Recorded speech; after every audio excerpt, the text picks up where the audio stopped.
Good morning. Polymers topic हम देख रहे हैं। पॉलीमर्स का क्लासिफिकेशन का आर्टिकल कल के लेक्चर में हमारा कंप्लीट हुआ है। अलग अलग प्रकार से हमने पॉलीमर टॉपिक को पॉलीमर सब्सटेंस को वहाँ पे क्लासिफाइड किया है। अभी उसके बाद आगे का जो आर्टिकल हमने ऑलरेडी बताया था, पॉलीमर के मेन दो टाइप्स, एडिशन पॉलीमर, उनको हम चेन ग्रोथ पॉलीमर कहते हैं, और दूसरा वाला कंडेंसेशन पॉलीमर, उनको हम स्टेप ग्रोथ पॉलीमर कहते हैं। तो एडिशन पॉलीमर और उसके बाद कंडेंसेशन पॉलीमर, इन दोनों पॉलीमर के कुछ एग्जांपल्स हमें अभी इस टॉपिक में आगे देखने हैं। तो उसके पहले सबसे पहले हम कुछ एडिशन पॉलीमर्स के बारे में जानकारी देखेंगे।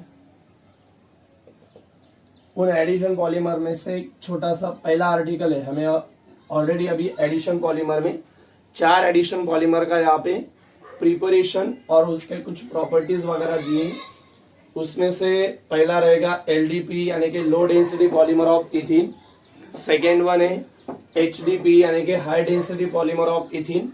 थर्ड नंबर वहाँ पे टेफ्लॉन है, जिसको हम पॉलीटेट्राफ्लोरोइथीन भी बोलते हैं। और उसके बाद फोर्थ नंबर का है पॉलीएक्रिलोनाइट्राइल। ऐसे 4 एडिशन पॉलीमर हमें इस टॉपिक में आगे अभी देखने हैं।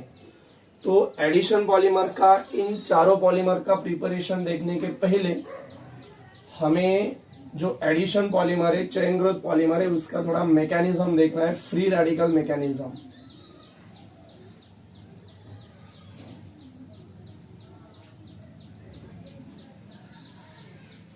फॉर पॉलीमराइजेशन, लाइक एज हम एक एडिशन पॉलीमर का एक एग्जांपल कंसिडर करेंगे इथीन का। किसी भी सब्सटेंस का जो एडिशन पॉलीमर करता है, एडिशन पॉलीमर फॉर्मेशन करता है, ऐसा सब्सटेंस हमें यूज करना है। चाहे हम इथीन ले सकते हैं, स्टेरीन ले सकते हैं, या उसके और अलग। तो उसका एक मैकेनिज्म हमें देखना है, free radical mechanism for the addition polymer या एडिशन पॉलीमराइजेशन। फॉर एग्जाम्पल हम यहाँ पे इथीन के लिए कंसिडर करेंगे। तो जनरली ये जो फ्री रेडिकल मैकेनिज्म है एडिशन पॉलीमर्स के लिए, वो कुछ नंबर ऑफ स्टेप में जनरली कैरी आउट होता है। और वो मैकेनिज्म कैरी आउट करने के लिए हमें कुछ इनिशिएटर्स की जरूरत होती है। तो उन इनिशिएटर्स में लाइक एज हम बेंजोइल परऑक्साइड, एसिडिल परऑक्साइड या टर्शरी ब्यूटिल परऑक्साइड, इस प्रकार का किसी भी एक जो इनिशिएटर है वो वहां पे यूज कर सकते हैं। सो द डिफरेंट इनिशिएटर हम यूज करेंगे, लाइक एज वहां पे बेंजोइल परऑक्साइड, एसिडिल परऑक्साइड या तो फिर टर्शरी ब्यूटिल परऑक्साइड। इनमें से कोई भी एक इनिशिएटर यूज करके ये पॉलीमराइजेशन का आर्टिकल हम देखेंगे। और जो पॉलीमराइजेशन प्रोसेस है, वो पॉलीमराइजेशन प्रोसेस या इसका जो फ्री रेडिकल मैकेनिज्म है, और एक्चुअल 4 स्टेप में कैरी आउट होता है। Free radical mechanism for the polymerisation is carry out into the 4th step. तो उन चारों स्टेप में से पहली स्टेप रहेगी यहाँ पे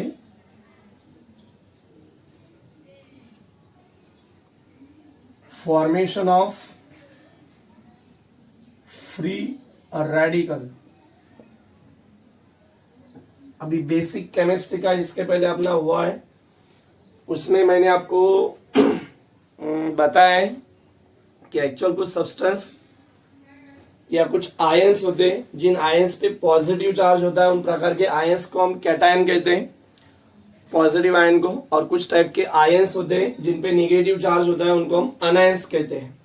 हमने वहाँ पे हाइड्रोकार्बन टॉपिक जो 11th में बताया था, उसमें हमने बॉन्ड फिशन बॉन्ड क्लीवेज का एक आर्टिकल बताया था। बॉन्ड फिशन बॉन्ड क्लीवेज का आर्टिकल अगर हम देखते हैं तो उसमें हमने 2 प्रकार का बॉन्ड क्लीवेज, 2 प्रकार का कोवैलेंट बॉन्ड का ब्रेकिंग का आर्टिकल बताया था। एक को हमने कहा था होमोलाइटिक बॉन्ड फिशन और दूसरे को हमने कहा था heterolytic bond fission.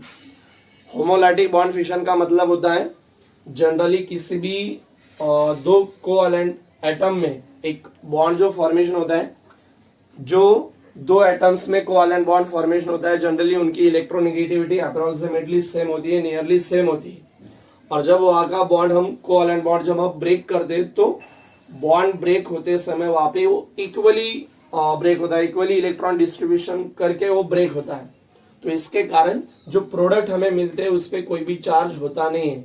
Suppose like as Cl chlorine chlorine में एक सिंगल कोवैलेंट बॉन्ड है, जब वो ब्रेक होगा तब यहाँ पे अगर हम देखते हैं तो 2 क्लोरीन एटम यहाँ पे फॉर्मेशन होते हैं। अभी जो दोनों Cl में कोवैलेंट बॉन्ड फॉर्मेशन हुआ है, इन दोनों कोवैलेंट यानी कि इस क्लोरीन क्लोरीन में अगर हम देखते हैं तो क्लोरीन का एटॉमिक नंबर 17 कॉन्फिगरेशन 287, उसके लास्ट सेल में 7 इलेक्ट्रॉन है जो मैंने डॉट साइन से रिप्रेजेंट किए। हर क्लोरीन के लास्ट सेल में 7 इलेक्ट्रॉन, तो इसके कारण उनको ऑक्टेट कंप्लीट करने के लिए हर क्लोरीन ने वहां पे एक इलेक्ट्रॉन के साथ शेयरिंग की। इसका मतलब वहां पे 1 पेयर ऑफ इलेक्ट्रॉन की शेयरिंग की। जब हमें ये बॉन्ड ब्रेक करना होता है तो ब्रेक करते समय ये क्लोरीन अपना एक इलेक्ट्रॉन यहाँ पे यूज करेगा, यानी कि ब्रेक करने के बाद उसका सेपरेट इलेक्ट्रॉन आएगा और ये क्लोरीन इसका सेपरेट इलेक्ट्रॉन। तो ये जो प्रोडक्ट मिलते हैं हमें, इस प्रकार के प्रोडक्ट को हम फ्री रेडिकल्स कहते हैं। पहले मैं आपको फ्री रेडिकल क्या होता है ये बता रहा हूं। तो फ्री रेडिकल मींस ऐसे सब्सटेंस जिसपे किसी भी प्रकार का चार्ज होता नहीं है, पॉजिटिव भी चार्ज होता नहीं और नेगेटिव भी चार्ज होता नहीं है। लेकिन इस प्रकार के फ्री रेडिकल बहुत हाईली रिएक्टिव रहते हैं, जैसे कि आप Cl एटम 2 कंबाइन होकर और एक बार Cl2 वहां पे फॉर्म कर सकते हैं। और जो फ्री रेडिकल होते हैं उनमें ऑड नंबर ऑफ इलेक्ट्रॉन होता है या सिंगल इलेक्ट्रॉन होता है, unpaired electron. Unpaired electron single electron होता है, दैट मींस उसमें ऑड इलेक्ट्रॉन होते हैं और हाईली रिएक्टिव रहते हैं। उस प्रकार के सब्सटेंस को हम फ्री रेडिकल बोलते हैं। अगर हमने यहाँ पे हाइड्रोजन और क्लोरीन का ऑब्जर्वेशन किया तो यहाँ पे भी एक सिंगल कोवैलेंट बॉन्ड फॉर्म हुआ है, लेकिन यहाँ का अगर हम बॉन्ड ब्रेक करते तो यहाँ पे हाइड्रोजन एंड क्लोरीन दोनों ने जो पेयर ऑफ इलेक्ट्रॉन शेयरिंग किए उसमें से क्लोरीन की इलेक्ट्रोनेगेटिविटी बहुत ज्यादा होने के कारण ये दोनों शेयर पेयर इलेक्ट्रॉन्स क्लोरीन अपने तरफ लेता है। इसके कारण उस पर नेगेटिव चार्ज आएगा। हाइड्रोजन के पास शेयरिंग में से एक भी इलेक्ट्रॉन आएगा नहीं, इसके कारण उस पर पॉजिटिव चार्ज आता है। तो जो पॉजिटिव नेगेटिव यहाँ पे अनइक्वल डिस्ट्रीब्यूशन हुआ है बॉन्ड ब्रेकिंग होते समय, क्योंकि शेयर पेयर के दोनों इलेक्ट्रॉन एक ही एटम के पास है तो एक एटम के पास एक भी इलेक्ट्रॉन है। तो अनइक्वल डिस्ट्रीब्यूशन होने के बाद यानी कि उस प्रकार का कोवैलेंट बॉन्ड ब्रेक होने के बाद जो प्रोडक्ट वहां पे फॉर्मेशन होते हैं उनको हम आयंस कहते हैं। मैंने अभी बताया positive ion called as cation, negative ion called as anions. तो इस प्रकार का जो बॉन्ड क्लीवेज होता है उसको हम क्या कहते हैं, होमोलाइटिक बॉन्ड फिशन। याद रखना है क्योंकि आगे वर्ड आएगा है। जिस प्रकार का covalent bond, bond cleavage bond fission यानी क्या है, जो कोवैलेंट बॉन्ड होता है वो ब्रेक होना, उस प्रोसेस को हम बॉन्ड क्लीवेज या बॉन्ड फिशन कहते हैं। So the breaking of covalent bond is called as the bond fission या bond cleavage, or the covalent bond is break in which there is the equal distribution of electron, that is called as a homolytic bond fission, or the covalent bond break in which there is the unequal distribution of electrons, shared pair electrons are called as a heterolytic bond fission. homolytic bond fission generally किस में होता है, दोनों atoms में electronegativity same होती है, और हेटेरोलाइटिक bond fission generally दो एटम्स की इलेक्ट्रोनेगेटिविटी ईच अदर डिफरेंट होती है। तो ये तो बेसिकली मैंने आपको बताया, बेसिक फॉर्म में बताया ऑलरेडी, एक्चुअल आपका हुआ था लेकिन एक बार रिवाइज किया है। तो हमें देखना है अभी फ्री रेडिकल मैकेनिज्म। तो free radical mechanism carry out into the 4 step. उसमें से पहली है फॉर्मेशन ऑफ फ्री रेडिकल्स। अभी फ्री रेडिकल अच्छे से आपको समझ में आया एग्जैक्ट क्या होता है। ऐसे सब्सटेंस जिन पे पॉजिटिव या नेगेटिव कोई भी चार्ज होता नहीं है, which contain odd number of electron and which are the highly reactive, that type of substance called free radical। अलग अलग हो सकते हैं फ्री रेडिकल। तो हमें मैकेनिज्म देखना है। मैंने आपको पहले बता दिया कि ये रिएक्शन इनिशिएट करने के लिए हम डिफरेंट प्रकार के इनिशिएटर्स यूज करते हैं, जैसे कि बेंजोइल पेरोक्साइड हो, एसिटिल पेरोक्साइड हो, टर्शियरी ब्यूटिल पेरोक्साइड हो। इसमें से तो मैं एक यूज कर रहा हूं यहाँ पे C6H5 C double bond O C double bond O C6H5। इसको हम कहेंगे बेंजोइल पेरोक्साइड। ओके, अभी अगर हम देखते हैं तो इस बेंजोइल पेरोक्साइड को हमें ब्रेक करना है। बेंजोइल पेरोक्साइड एक्चुअली क्लीवेज होता है। ये एक्चुअल अगर हम इन दोनों ऑक्सीजन एटम का ऑब्जर्वेशन करेंगे यहाँ पे, तो दो ऑक्सीजन एटम में 1 पेयर ऑफ इलेक्ट्रॉन की शेयरिंग होके वापस सिंगल बॉन्ड फॉर्मेशन हुआ है। ध्यान देना है अच्छे से। इस बेंजोइल पेरोक्साइड का स्ट्रक्चर है C6H5 C double bond O और एक बार एक O, C double bond O, C6H5। तो ये जो दो ऑक्सीजन एटम है सेंटर के, उन ऑक्सीजन में there is the single bond. Single bond आपको पता है क्योंकि उन दोनों एटम में सिर्फ only one pair of electron की शेयरिंग हुई है। इसका मतलब सिंगल बॉन्ड का मतलब है वन पेयर ऑफ इलेक्ट्रॉन की शेयरिंग। तो ये जो बॉन्ड होता है वो यहाँ से अभी क्लीवेज होने वाला है ना, ब्रेक होने वाला है। तो जब ये बॉन्ड ब्रेक होगा यहाँ से, दोनों ऑक्सीजन एटम यानी सिमिलर एटम है, और सिमिलर एटम होने के कारण उनकी जो इलेक्ट्रोनेगेटिविटी है वो वहां पे सेम है। तो होमोलाइटिक बॉन्ड फ्यूजन वहां पे कैरी आउट होगा। होमोलाइटिक बॉन्ड फ्यूजन होने के कारण अगर हम देखते हैं तो यहाँ पे हमें मिले क्या, C6H5 C double bond O और ये O। तो ये दोनों ऑक्सीजन सिंगल बॉन्ड मतलब one pair of electron sharing, homolytic bond fusion होगा।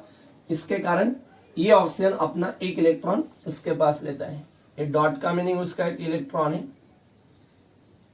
सिमिलरली अगर इस साइड का ऑब्जर्वेशन करेंगे तो और एक बार C6H5 C डबल बॉन्ड हो, ये जो ऑक्सीजन है वो भी एक अपना इलेक्ट्रॉन अपनी तरफ लेता है। यानी इस प्रकार के दो सब्सटेंस, दो रेडिकल्स हमें मिले हैं। और एक बार यहाँ पे एक इलेक्ट्रॉन है यानी उस पर चार्ज नहीं है, फ्री रेडिकल फॉर्मेशन हुए, इनको हम कार्बोक्सी फ्री रेडिकल बोलते हैं। Carboxy free radicals. अभी दो प्रकार के दो कार्बोक्सी फ्री रेडिकल यहाँ पे फॉर्मेशन हुए हैं। उसके बाद अगर हम देखते हैं तो यहां पे डी कार्बोक्सिलेशन होता है। थोड़ा सा छोटा लिखता हूं मैं, और एक बार वही कंपाउंड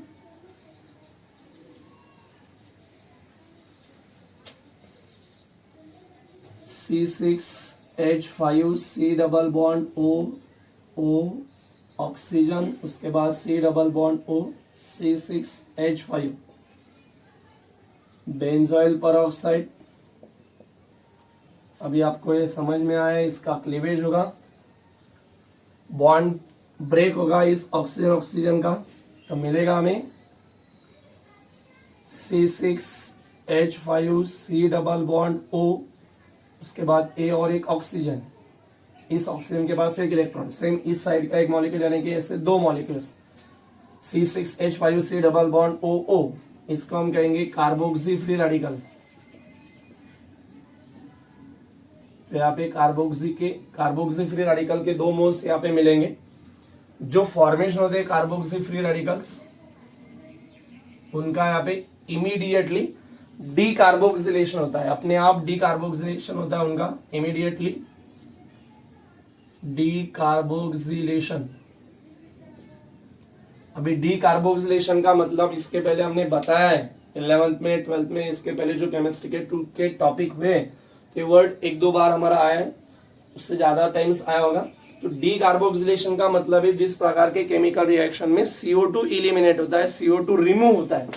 तो याद रखना है CO2 इलिमिनेट होने वाले रिएक्शंस को हम क्या कहते हैं, डी कार्बोक्सिलेशन। तो अगर हम यहाँ पे देखते हैं तो यहाँ पे C डबल बॉन्ड O, इस ऑक्सीजन के पास ये इलेक्ट्रॉन है, और ये कार्बन जो है, इस कार्बन का इस एरोमेटिक रिंग के साथ एक बॉन्ड है ऑलरेडी, इस सिंगल बॉन्ड है, इसको हम ऐसा लिख सकते हैं। तो एक्चुअली यहाँ पे रिंग और रिंग का जो कार्बन है, उस रिंग के कार्बन में और इस कार्बन में एक सिंगल बॉन्ड है। तो सपोज मैं क्या करता हूं, ये जो बॉन्ड है ये यहाँ पे शिफ्ट कर रहा हूं, जैसे कि स्ट्रक्चर क्या मिलेगा, ऑलरेडी C डबल बॉन्ड है, थोड़ा थ्योरेटिकली कंसिडर करो, ये जो यहाँ का सिंगल बॉन्ड है, ऑलरेडी यहाँ पे O और ये इलेक्ट्रॉन है, तो ये बॉन्ड मैं इस साइड शिफ्ट करूंगा तो यहाँ पे क्या होगा, डबल बॉन्ड। तो डबल बॉन्ड होने के कारण इस ऑक्सीजन की अभी वैलेंसी कंप्लीट हुई तो ये इलेक्ट्रॉन इसके पास बाकी नहीं रहेगा, यहाँ पे जो कार्बन है उसकी वैलेंसी कम हुई तो इलेक्ट्रॉन यहाँ पे आएगा। तो इसका मतलब यहाँ पे मिलेगा C6H5, और ये जो है C double bond O C double bond O, इसका मतलब ये CO2 है।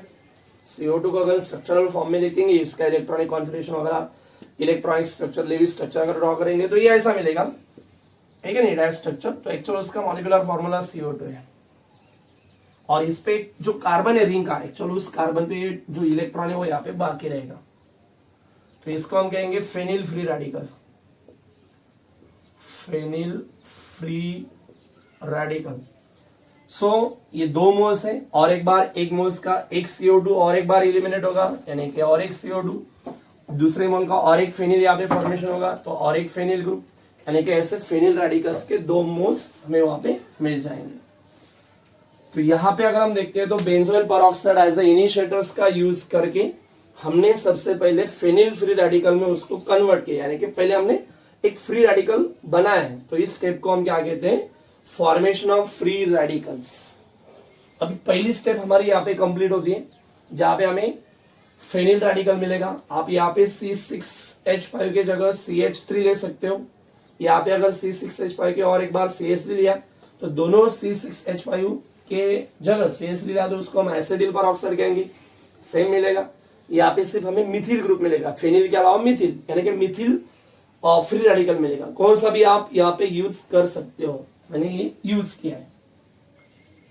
अभी सेकेंड नंबर जो पहली स्टेप है, उस स्टेप में जो रेडिकल्स हमें मिलते हैं, फ्री रेडिकल्स मिलते हैं, जैसे मैंने अभी यहाँ पे फ्री रेडिकल मैकेनिज्म अलग अलग पॉलीमर्स के लिए देख रहे हैं। तो जैसे पॉलीथीन पॉलीमर प्रिपेयर करने के लिए मोनोमर्स हम यूज करते हैं इथीन। इथीन का सपोज हम पॉलीमराइजेशन देख रहे हैं, इथीन स्टेरिन वगैरह बहुत सारे, तो हम इथीन का ऑब्जर्वेशन करें तो सेकेंड नंबर की जो स्टेप होती है उसको हम कहते हैं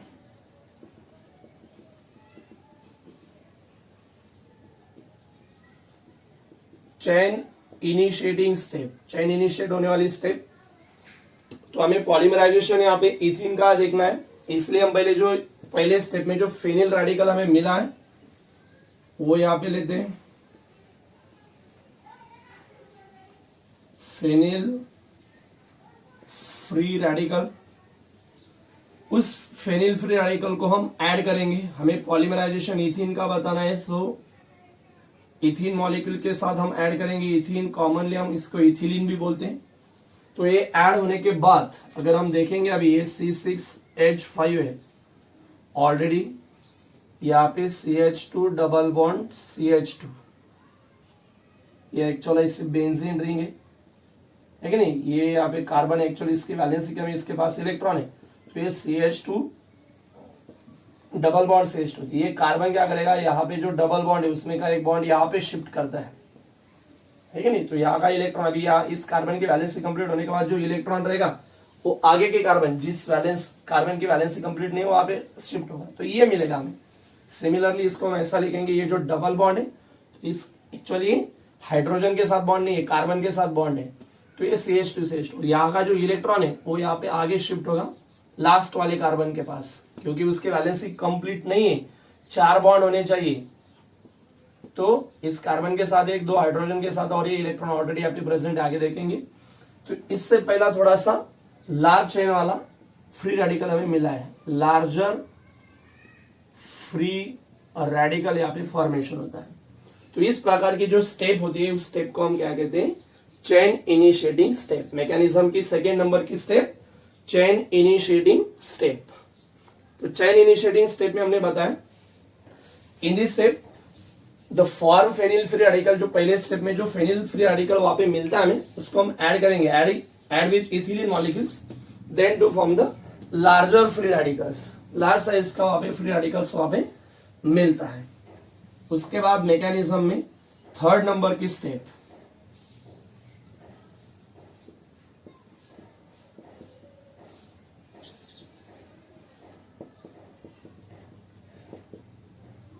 चेन प्रोपागेटिंग स्टेप। तो चेन प्रोपागेटिंग स्टेप में अभी क्या होगा, जो इसके पहले की स्टेप यानी कि 2 नंबर की स्टेप है, उसमें जो लार्जर फ्री रेडिकल हमें मिला है C6H5 CH2 CH2,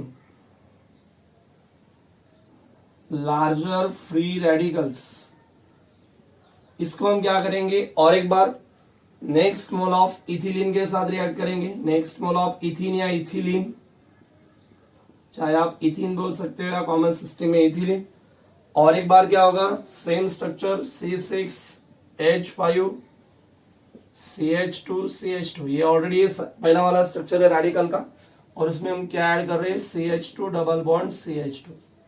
तो पहले जैसे यहाँ का एक बॉन्ड यहाँ पे शिफ्ट हो जाएगा, वैलेंसी कंप्लीट होने के बाद ये इलेक्ट्रॉन यहाँ पे, तो पहला जो मॉलिक्यूल्स हमें मिला था उससे और थोड़ा सा ज्यादा बड़ा, बिग साइज फ्री रेडिकल हमें मिलेगा. So the larger free radical is add with another molecule of ethene then to form the big size of free radical, and in this reaction there is the ethylene molecule are get added and chain goes on increases. उसी के साथ अगर हम देखते हैं तो हमने यहाँ पे अभी ये इथिलीन मॉलिक्यूल का ऐड किया है, तो जो चेन प्रोपेगेटिंग स्टेप होती है तो ऐसे इथिलीन यहाँ पे एक ही मॉलिक्यूल हमने अभी ऐड किया है, 1 2 3 ऐसे 1000 and 1000 वहां पे मॉलिक्यूल 1000 और बहुत सारे 1000 मॉलिक्यूल्स इथिलीन के वहां पे क्या होते हैं ऐड, और ये रिएक्शन यहाँ पे कंटिन्यू होती है टिल जब तक वो कंप्लीट होती है.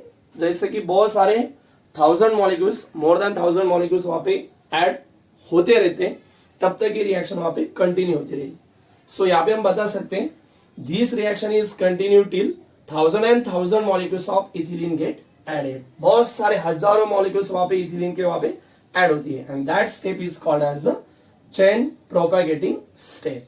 ओके, यहाँ पे हम लिख सकते हैं थ्योरेटिकली एक point, in this step there is the 1000 and more than 1000 ethylene molecules are get added, or this reaction is still continue 1000 and 1000 ethylene molecule are get added and to form the long chain of that polymers. ये हुई उसकी third number की step, chain propagating step.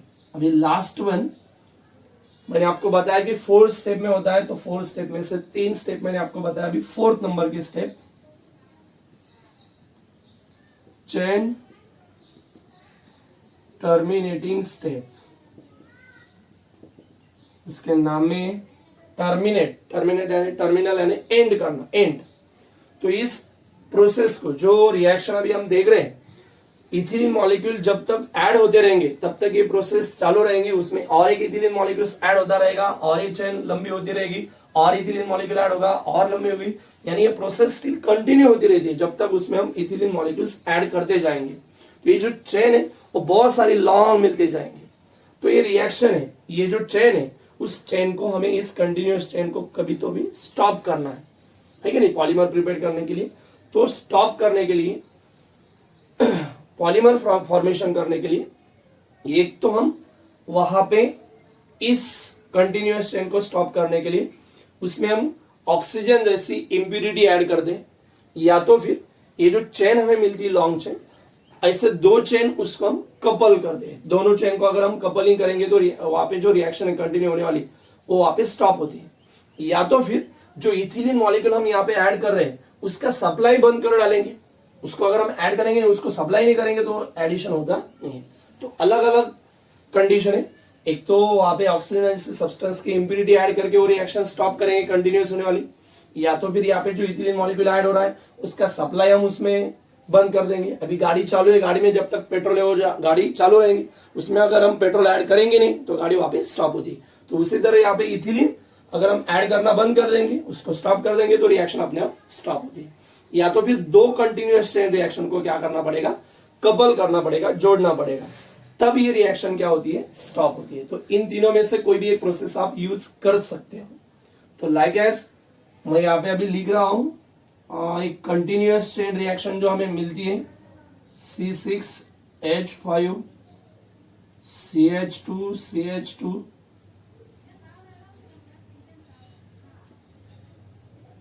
Suppose ये जो chain है ये n moles, उसके बाद एक कंटिन्यूअस होने वाली जो चेन रिएक्शन है इसको मैंने ऐसा लिखा है C6H5 CH2 CH2, यहाँ पे ब्रैकेट में लिखा है CH2 CH2 एंड है, यानी CH2 CH2 CH2 बहुत सारे, लास्ट में CH2 CH2 या तो एंड है कि नहीं. ये एक चेन हुई. सिमिलरली ऐसी एक चेन हम यहाँ पे यूज कर सकते हैं C6H5 CH2 CH2 N time CH2 CH2, ऐसे 2 चेन है अभी यहाँ पे. तो इन दोनों चेन को हमें क्या करना है, कपल करेंगे, हम उनको कंबाइन करेंगे. ओके, तो क्या होगा अभी C6H5 CH2 CH2 N time जगह में चाहिए थोड़ा कंडेंस करके लिखता हूं। C6H5 CH2 CH2 CH2 An type CH2 CH2 यहाँ पे इलेक्ट्रॉन, यही चेन मैंने यहाँ पे लिखी है। उसके बाद जो दूसरी कपलिंग करने के लिए जो दूसरी चेन हम कंसीडर कर दे उसको मैं इस साइड से ऐसे लिख के जा रहा हूं, CH2 CH2 इस साइड से लिखता हूं CH2, इसके पास लास्ट वाले कार्बन के पास एक इलेक्ट्रॉन है, उसके बाद CH2, आगे CH2 CH2 ब्रैकेट में n number of moles, CH2 CH2 C6H5। ये दोनों चेन को मैंने ऐसे लिखा है।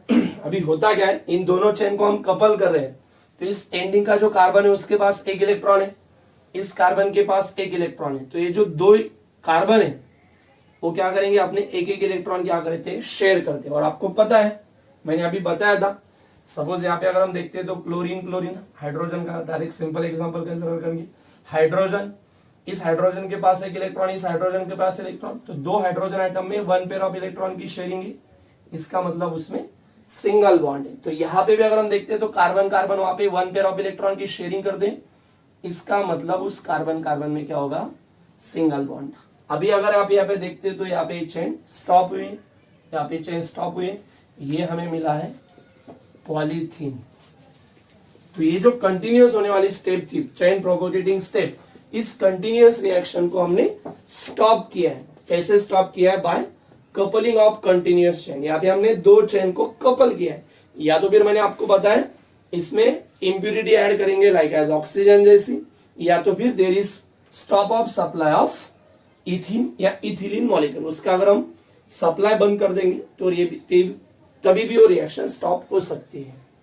ओके, तो इस प्रकार की जो स्टेप है इसमें हमने कंटिन्यूअस चेन को स्टॉप किया, इसके कारण इस स्टेप को हम कहते हैं चेन टर्मिनेटिंग स्टेप। तो ये 4th नंबर की स्टेप वहां पे उसमें इन्वॉल्व होती है। तो free radical mechanism for formation of polymerization of ethene या एडिशन पॉलीमर, तो मैंने आपको पहले बता दिया है। जैसे कि हमने रिएक्शन इनिशिएट करने के लिए, शुरुआत करने के लिए किसका यूज किया है, यहाँ पे बेंजोइल पेरोक्साइड। तो मैं आपको और एक बार बता रहा हूं, benzoyl peroxide, acetyl peroxide, tertiary butyl peroxide, और इसके अलावा किसी भी एक प्रकार का इनिशिएटर जो रिएक्शन इनिशिएट करता है, शुरुआत करता है, इसके प्रकार का कोई भी एक इनिशिएटर हम वहां पे यूज कर सकते हैं। So the different initiators like as benzoyl peroxide, acetyl peroxide, tertiary butyl peroxide are used. उसके बाद the free radical mechanism for the polymerization of addition polymer या तो फिर polymerization of ethene is carried out into the 4th step या following steps. उसमें से पहली step मैंने आपको बताई है फॉर्मेशन ऑफ फ्री रेडिकल्स। तो उसमें हम बता सकते हैं in this step the benzoyl peroxide as a initiators which are get first cleavage यानी ब्रेक होना, टूटना, बॉन्ड ब्रेक होना। so in this type of step or in this step benzoyl peroxide are get cleavage and then to form 2 carboxy free radical। वहां पे carboxy free radical के दो moles मिलते हैं।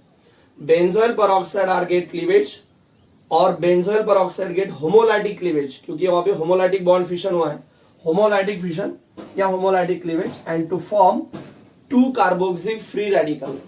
अभी जो 2 कार्बोक्सी फ्री रेडिकल होता है उसमें से कौन रिमूव होता है, कौन इलिमिनेट हो रहा है, वहां पे CO2 अपने आप इमीडिएटली वहां पे CO2 इलिमिनेट होता है, और CO2 इलिमिनेट होने वाले रिएक्शन को हम डीकार्बोक्सिलेशन कहेंगे। सो वहां पे हम बता सकते हैं this carboxy free radical are get immediately decarboxylation and then to form phenyl free radicals.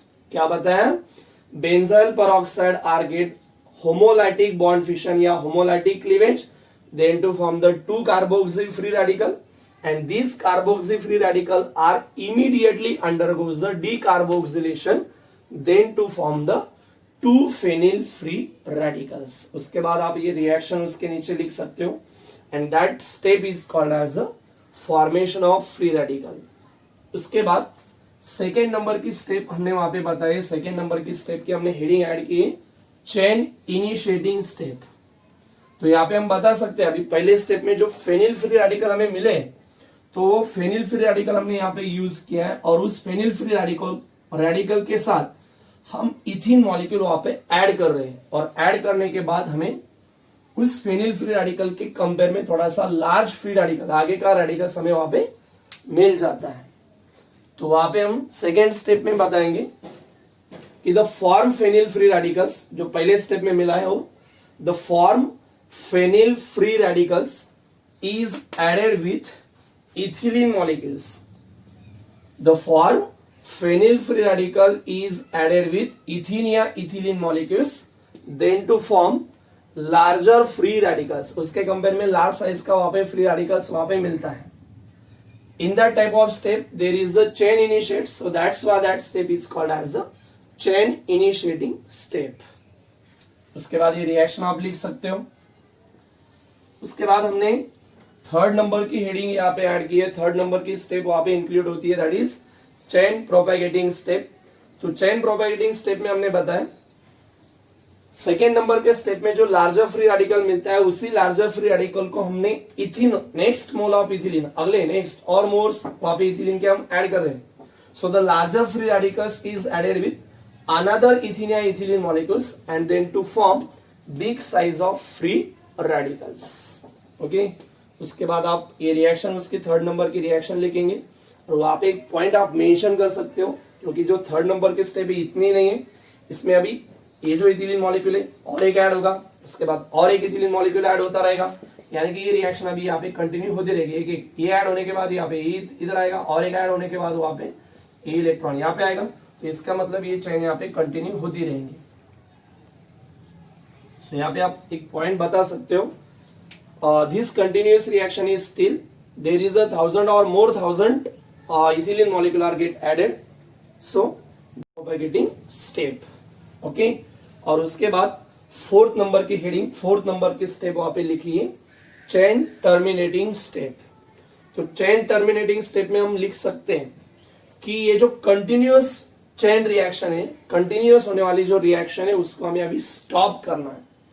तो this continuous chain reaction can be stop by stopping the supply of ethylene. जो हम इथिलीन का वापस सप्लाई कर रहे हैं उसको स्टॉप करेंगे, तो ये रिएक्शन अपने आप स्टॉप होगी, या तो फिर by addition of impurity like as the oxygen, और तीसरी condition by coupling the two continuous chain reaction, जिसमें हमने थर्ड नंबर की कंडीशन यहाँ पे यूज की। इसको डायरेक्टली आप यहाँ पे दो मोल्स लिख सकते हो, है कि नहीं, अगर कंफ्यूज हो रहा है तो। सो वहां पे हम बताएंगे कि the continuous chain reaction can be stopped by stopping the supply of ethylene molecule, या तो फिर by addition of impurities like as the oxygen, or by coupling the two continuous chain reaction and then to form the polymer। और उसके बाद ये reaction आप उसके नीचे लिखेंगे, और उसके बाद हम बता सकते हैं कि that step is called as the chain terminating step, क्योंकि यहाँ पे टर्मिनेट हुआ है, रिएक्शन स्टॉप हुए, so that step is called as the chain terminating step. Okay, इस प्रकार का मैकेनिज्म इस एडिशन पॉलीमराइजेशन के लिए फ्री रेडिकल मैकेनिज्म हमने एक्सप्लेन किया है।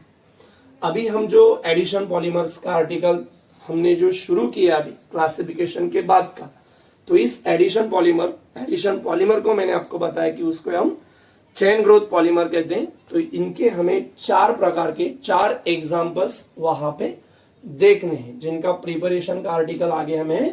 तो उसमें से मैंने आपको पहले बता दिया है, 2 तो इथिन या इथिलीन के पॉलीमर्स हैं, जिसमें एक LDP low density polymer of इथिन, HDP high density polymer of इथिन, Teflon, और बाद में पॉलीएक्रिलोनाइट्राइल।